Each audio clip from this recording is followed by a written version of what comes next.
Hey guys, welcome back to J&M Table Chats with myself, Jessica. And I'm Melanie. And we have Jill over there behind the scenes. Hi. She's going to be asking us our questions today. Alright, let's get started. To you, Jill. So how do you guys feel about dating?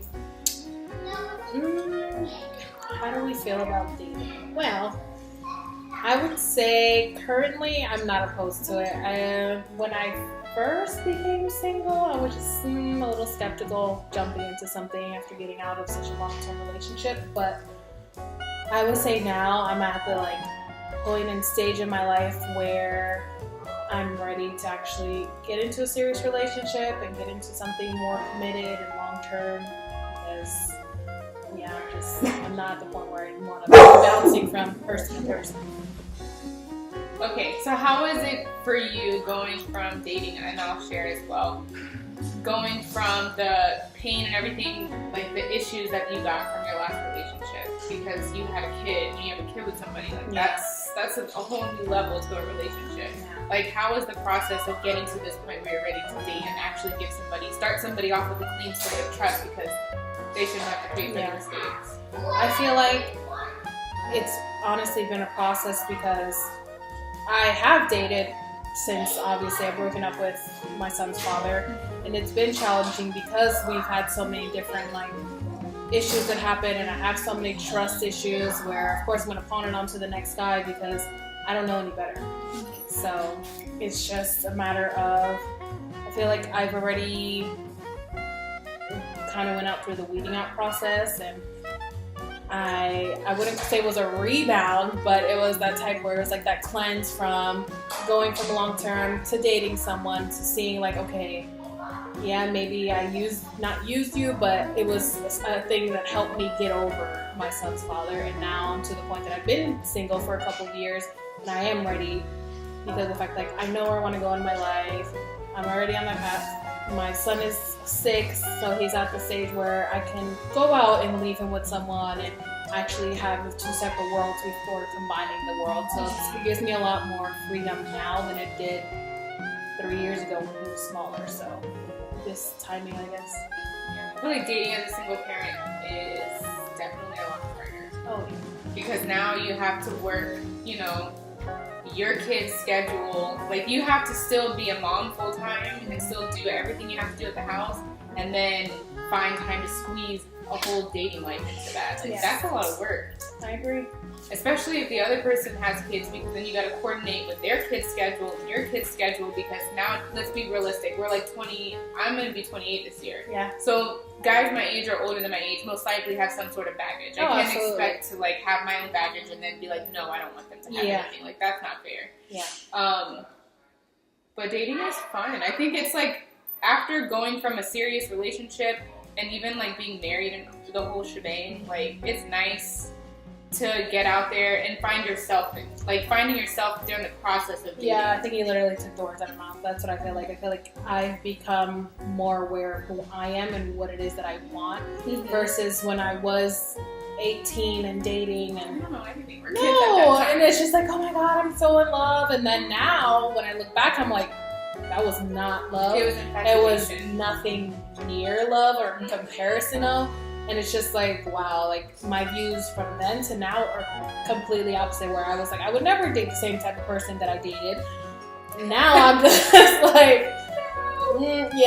it's a total different ballgame. I want so much more. I want an equal, if anything. I don't want to have to, I want a partner. I don't want to have to support another person. I already have to support my child. And granted, of course, every relationship's give and take. I'm there for you there for me, but as long as it is that 50-50 relationship where I'm not contributing 90% and you're 10, or vice versa, I just want it to be a nice partnership where we grow together and we, learn together and just have our lives. Yeah, I even think back then I was not concerned with, I was looking for the wrong type of person. And back then, at that point, I was having fun. Yeah, oh yeah. And then we did fall in love because in the process of having fun, it happens when you're young, you fall in love blindly. but I wouldn't change it because I grew from it a lot. It's taught you a lot about yourself. Yeah, but now like dating, there's a whole lot more stipulations that come with it. Yes, I would agree. What is your ideal man? You can go ahead and answer I'll go that one first. Jessica. My ideal man, if I could paint a picture of what he looked like, or not just look like, because that doesn't even really matter, except the fact that I want his skin to be chocolatey. That's all. But other than that, I want him to. The most important thing is his mind. I need you to be able to stimulate me with some conversation. I need you to have an open mind and have some sort of depth to you. Like, I can't do the whole generic, like, what are you doing? Where you at? Oh, Yeah. you look good. Yes. Like, okay, let's get some real conversation going. Seriously, I agree 100%. And his heart, he has to have a really good heart, like caring of other people, and have some, like, have a heart where he puts other people's needs before himself. That's important to me. I agree. In the same way, I want, well, first of all, looks are not super important or whatnot, but my guy has to be They're tall. very important. I mean, it's you have important. To be attracted. You have to be with Yeah. somebody that you're attracted to because. But I'm saying at the end of the day, like, I want his personality to outweigh his, the care that I have about his looks. So yes, they're important, but anyways, my guy has to be at the least 6 foot tall because I am tall, so he has to be taller than me. Like, the height is like an automatic attraction for I like me. tall guys. Oh god, yes. But it's not hard because everyone's tall to me. Yeah, exactly. You're short, so that's easy. But for me, I'm tall, so it's like, I don't know, this generation seems to be lacking height. Anyways, but height. Sense of humor. I need you to be funny. You gotta be funny. Gotta make me laugh. That's like the weight of my heart. Like, if you can make me laugh. At the end of the day, it's not what matters to other people. It's like, if they make you happy genuinely, then okay. I can care less about, what your opinion is. Because at the end of the day, it's me and you. It's not me, you, and my friend, or me, you, and your friend. Like, nope. Yeah. I mean, unless you're into that thing, but that's the point.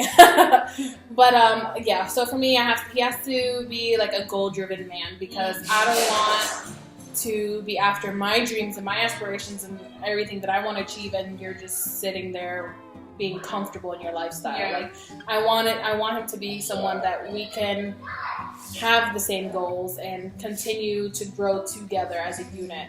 Like, have goals, be driven, be family oriented is like super important to me, especially having a child. Like, that's huge.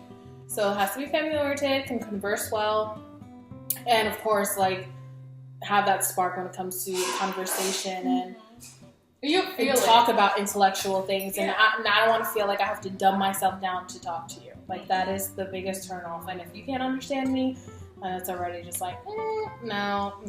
But definitely go driven, have a career, want to be someone, like, that's an ideal man in my eyes. Oh, and he has to love God. Oh, he doesn't have to, like, be super religious. No, but at least have faith. But have faith and just love, like, I feel like when you have a pure heart to love the creator of everything, like, you can love everything. You can love the creation too. Absolutely. I could agree with that. Are you a single mom by choice? That's a trick question. I would say yes and no. I would say when I first became a single mom, it was not by choice, like, per se. Yeah, it was make-up, breakup type relationship where, we broke up, but in my head, really, it was just like, we're not really broken up. Until somebody else kind of came on in, I'm like, oh, so we really are broken up. Oh, okay. So then, that's what we doing now. Yeah, that's what we're doing? Okay, hold on. I wasn't ready for this. I didn't prepare mentally. But it happened. Yeah, a year went by and we got back together. But then at that point, I realized that what happened was for the best. So I would say at this point in my life, yes, I am a single mother by choice because I haven't found anyone that sparks my interest enough to give you my undivided attention because I have so much other things going on. So it's just like, if I'm going to give you any of my attention, I want it to be worth it and I want it to be meaningful. Like, I'm not going to just settle just to be in a relationship. Like, that's my biggest pet peeve. I'm not going to settle for a title. I'm not going to settle for the company. Like, if you spark my mind and you spark my interest and we blend perfectly and our worlds combine, then fine. But if not, I don't want anything to do with it. Not a single mom by choice in the beginning, obviously, because they like to mess up a lot. And you're like, I'm trying to make this work. But at the point that I left last time, yeah, I chose that. I was like, okay, this is what I want. I had the single mom life, and yeah, the struggles were hard, and it was very lonely, and there was a lot of depression, a lot of crying, and like frustration. And then sometimes you kind of just want to go back because you're like, I don't want to be alone. And I want the person to love my kid. Yeah, you just kind of like, you find a way in your head to make it work. And then I was like, I went back one more time and I was like, you know what? No, I'd rather be alone. Yeah. I'd rather be alone and just suffer through until I find myself and find my happiness by myself. Then I can choose to be with somebody, not like be with them because I feel like I have to be with them or I need to be with them. Just filling a void. Yeah, no, I want it to be like, hey, I choose you. You can add to my life. Yes. But you don't complete my life. Yes. Because it's not only is it unfair to that person because they may feel so much more towards you than you feel towards them. So not only is it unfair to them, it's selfish of you to even put another individual in that situation where they think they're giving you their all, but in reality you're just there. They're there for you as a void, like filling that void.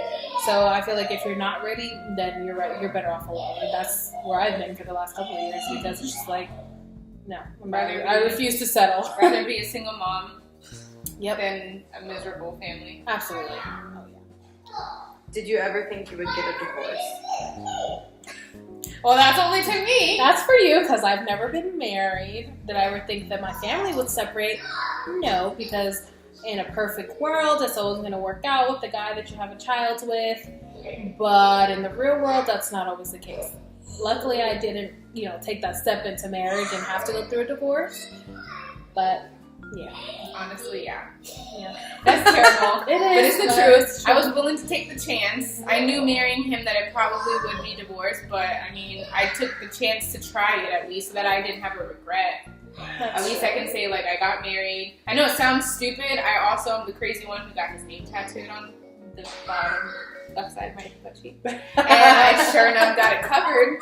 Also knowing that probably was also going to have to be a cover-up. But I'm also a crazy person who just likes to live my life the way I want it. Because it's like at the end of the day, I don't want to, like everyone else's judgment and opinions, that they're helpful if they're people that care about you. Yeah. But sometimes you just have to do things, even if you know it may or may not work. It's like taking a risk. You're like, okay, learn for yourself. Learn for yourself, and I wouldn't change it. I wouldn't, as much as I sometimes say I wouldn't change it because I learned so much from it, and I will not rush into my next marriage because I know that like if it's going to be something, there's got to be a foundation for it. If you skip building the foundation, the building's not going to stand. Yeah, that was good as hell.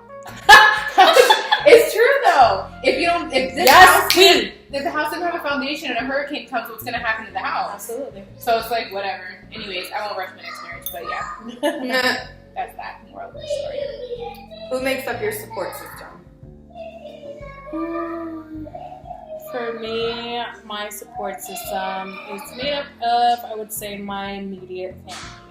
So my mom, number one, is the biggest support I have. Like, I don't know where I would be if she wasn't there from like day one. Even being in a relationship when I still had my son, she was always there, always willing to, do whatever I needed, help whenever I needed. And to this day, like, she plays that role that other mother, she is a grandmother, but still, like, she feels that. Anytime I need her to be there or watch my son, she'll do it. Anytime I can't call out of work, she will call out of work literally and stay home with him if he's sick. So it's just like, we don't find that. So I'm just so lucky. And then I would say as far as my dad goes, he's literally, he's a rock. He has stepped in and played the role of my son's dad.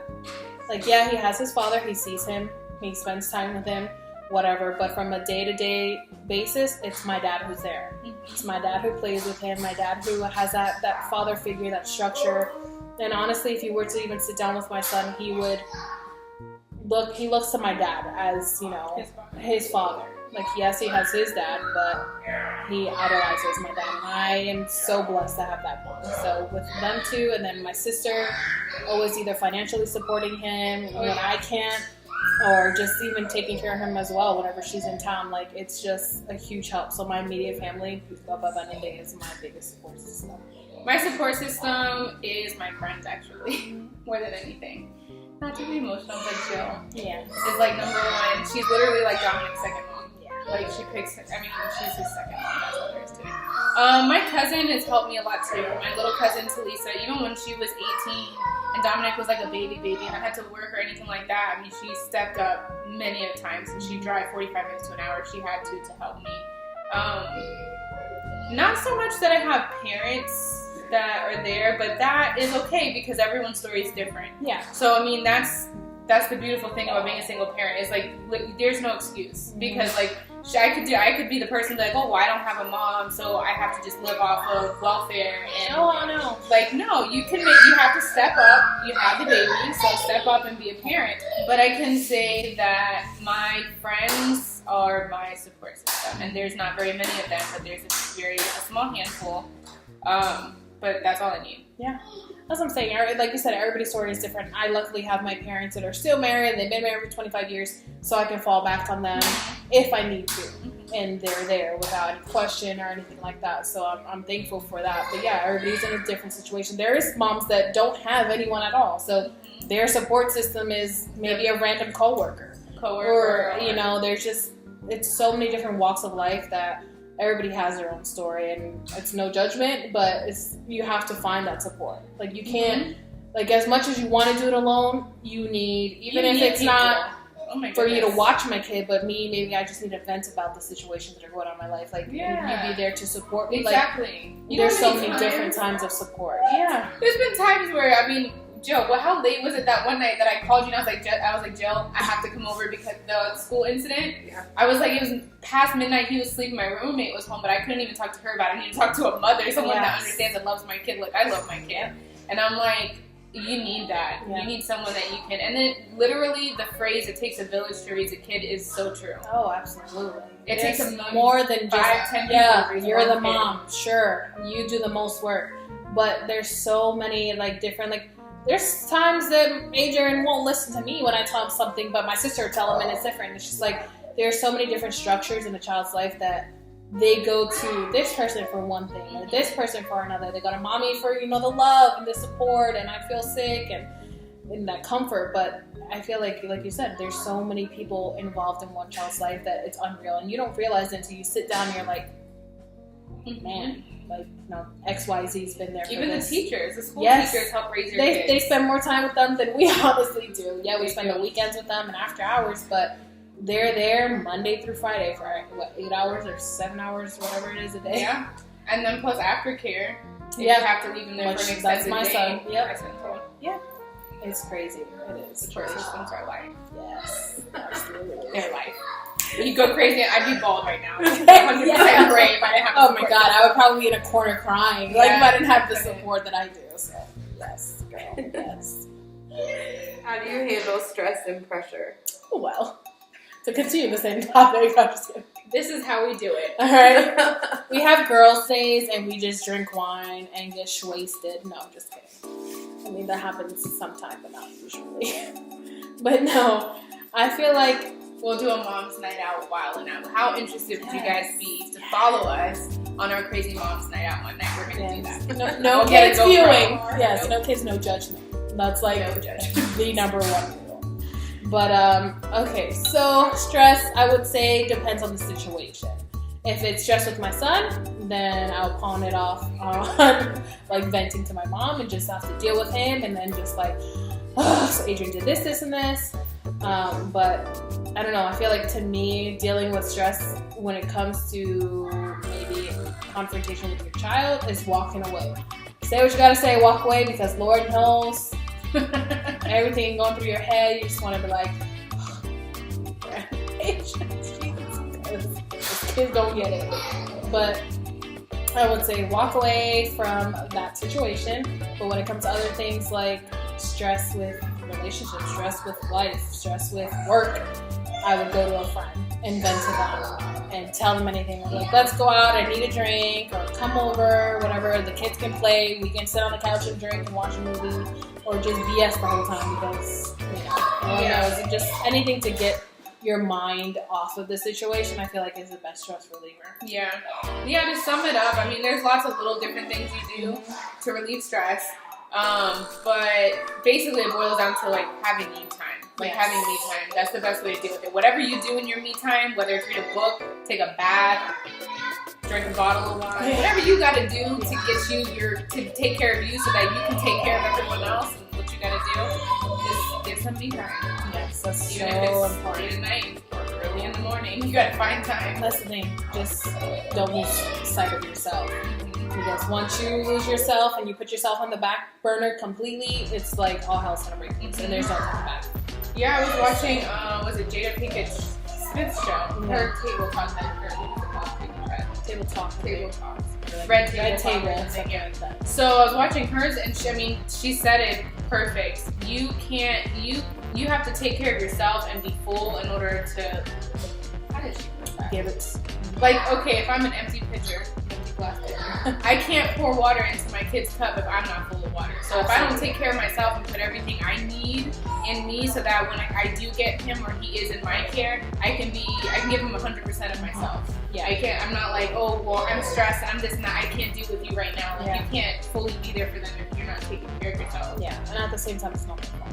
Yeah. And a lot of times, there's been many times where I'm like, where you snap. Yo, yes, and snap, and then you feel so guilty after because you're like, oh my god, I snapped on them, and it's not, this situation has nothing to do with them, and they're over there like, it didn't faze them really, but in your head, it's like, damn, I shouldn't have done it. Yeah, no, my kid, I feel guilty when he's like, it's okay, Mom. Yes. He does it to me, and I'm like, I know it's okay. Yeah, Don't and it's tell just me like, that you're making me feel terrible. and then at that time, like, you don't even want to show that weakness side to them because you don't want them to carry that burden. So it's just, it's hard. Just, I feel like take care of yourself first. So you can provide better for them. Well, guys, that's it for today. Thank you again so much for joining us. We hope to see you back. Again, if you have any questions, leave them below. We would be glad to answer them. And any topics yes, talk about. exactly. And one of our upcoming videos might not be right away, but we promise we'll get to you when we can and as soon as possible. So tune in and subscribe. Share and subscribe. Yes. See you next time. Thank you for watching J&M Table Chats. I'm Jessica. And I'm Melanie. See ya. Oh, and that's Joe behind the scenes. Hey guys. Hey. Bye, guys. Bye.